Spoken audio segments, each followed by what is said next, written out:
Hi. Hi, Teresa. Nice to meet you. Hi, Anthony. Thank you for having me. My name is Anthony. I'm from Woodbury, New York. Today I'm having a private reading with Teresa, and I'm hoping that my mom comes through. So have you ever been to a medium before? No, never. Okay. I'm kind of skeptical about mediums. I can't just imagine, like, talking to dead people. This is all just validating that your loved ones are still with you and that they're safe and at peace. Right. I kind of find it weird, but a friend of mine was like, you have to see this woman. She's a psychic. I know your mother wants to talk through her. Honestly, I'm thinking like Whoopi Goldberg ghost.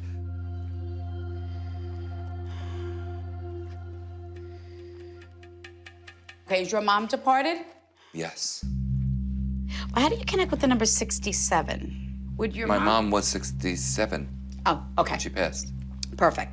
Did you not know your mom was sick, or were you not prepared for her I passing? wasn't prepared for it. Nobody was prepared. She was sick, but Yeah. nobody was prepared for her passing. She just kind of left me. My mom died 2 years ago from diabetes. She didn't want to take the medicine. She wasn't listening. In her heart, she really did give up. When she died, it was just like, I literally, I'm standing there, I'm like, wow, I'm this old and I feel like an orphan. Do you still have, like, an article of your mom's clothing? Oh my God. Like, I'm looking for the clothing, like it's gonna be out. Yeah. I have one article of clothing of hers, and I asked her, say that. Tell her that I have that article of clothing. Well, thank God I said it.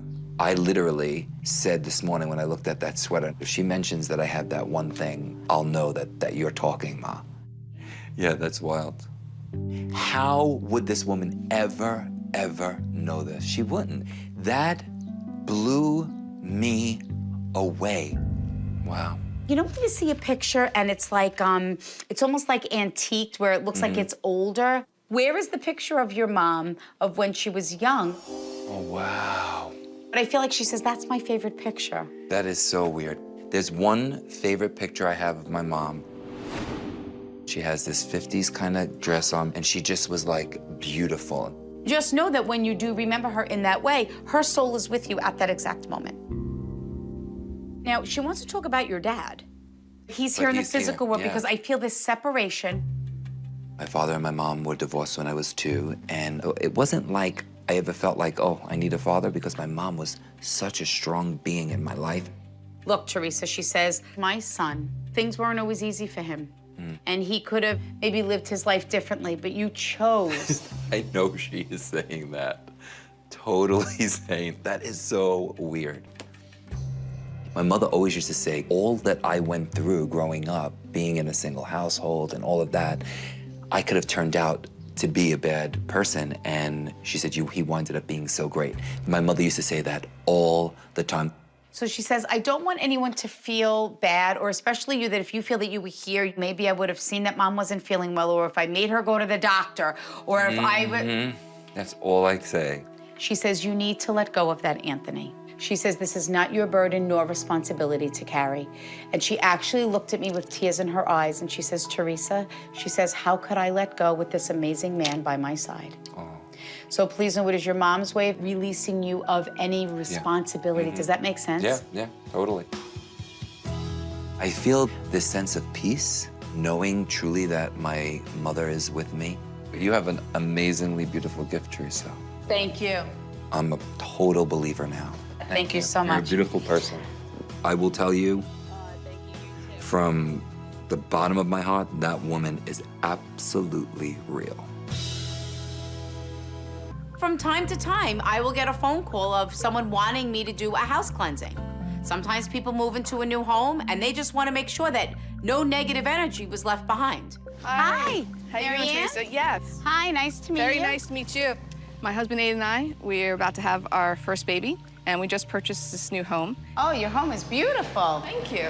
Very nice. Teresa's coming to cleanse the house because we found out that a number of years ago that there was a death in the house. Why are you looking at me like that, Aiden? It's important that everything be positive and like a fresh start, especially since we have a new baby coming. I might make a little mess on your counter. Is that okay? That's fine. Anytime I do a cleansing, I always use white sage. And I'm not trying to get rid of people's loved ones or their spirits. I'm just trying to go in to remove any negative energy that might be dwelling there. There's a lot of energy here. Yes. And there's a father figure that's present. Is this your grandfather? Yeah. This is the baby's room? Yes. Now, who's James? Is that a name you picked, or? It's a name we squabble over. I don't want to start any arguments or anything, but I'm just curious. Aiden here likes to tease me with a little nickname like Jimmy, which makes me a little crazy. I like the formal name of just James for the baby. Oh, my grandfather was James as well. Yeah, Jim. Well, I was told they called him James. They didn't call him Jimmy. No, I don't think so. I was young when he died. So as I was saging the home, I started picking up an energy that I believe was connected to the house. So, who's the son that died? Okay, the woman who owned the house, her son passed. Her son passed. Okay. Yes. Did he actually take his own life? Yes. We found out that there had been a suicide a number of years ago in the house. So is that what your concern is? Is that you found out that someone passed in this home? Yes, I just wanted to make sure the air was clear and all, especially since we have a new little baby coming, so. Our fear was that due to the suicide, there's always that unknown factor, and we didn't know what the person's state of mind was, so it could have been this dark cloud hanging over the house. So he's here, I feel it, but I feel it like it's of a protection. He actually looked at me and said, I would never harm anyone else. Okay. He said, I just couldn't find my place here in the physical world. It's a very big relief that this person was happy and at peace. Move in, don't worry. Everything's fine. Thank you, Teresa. And we're happy now that everything is cleared and we're ready to move in.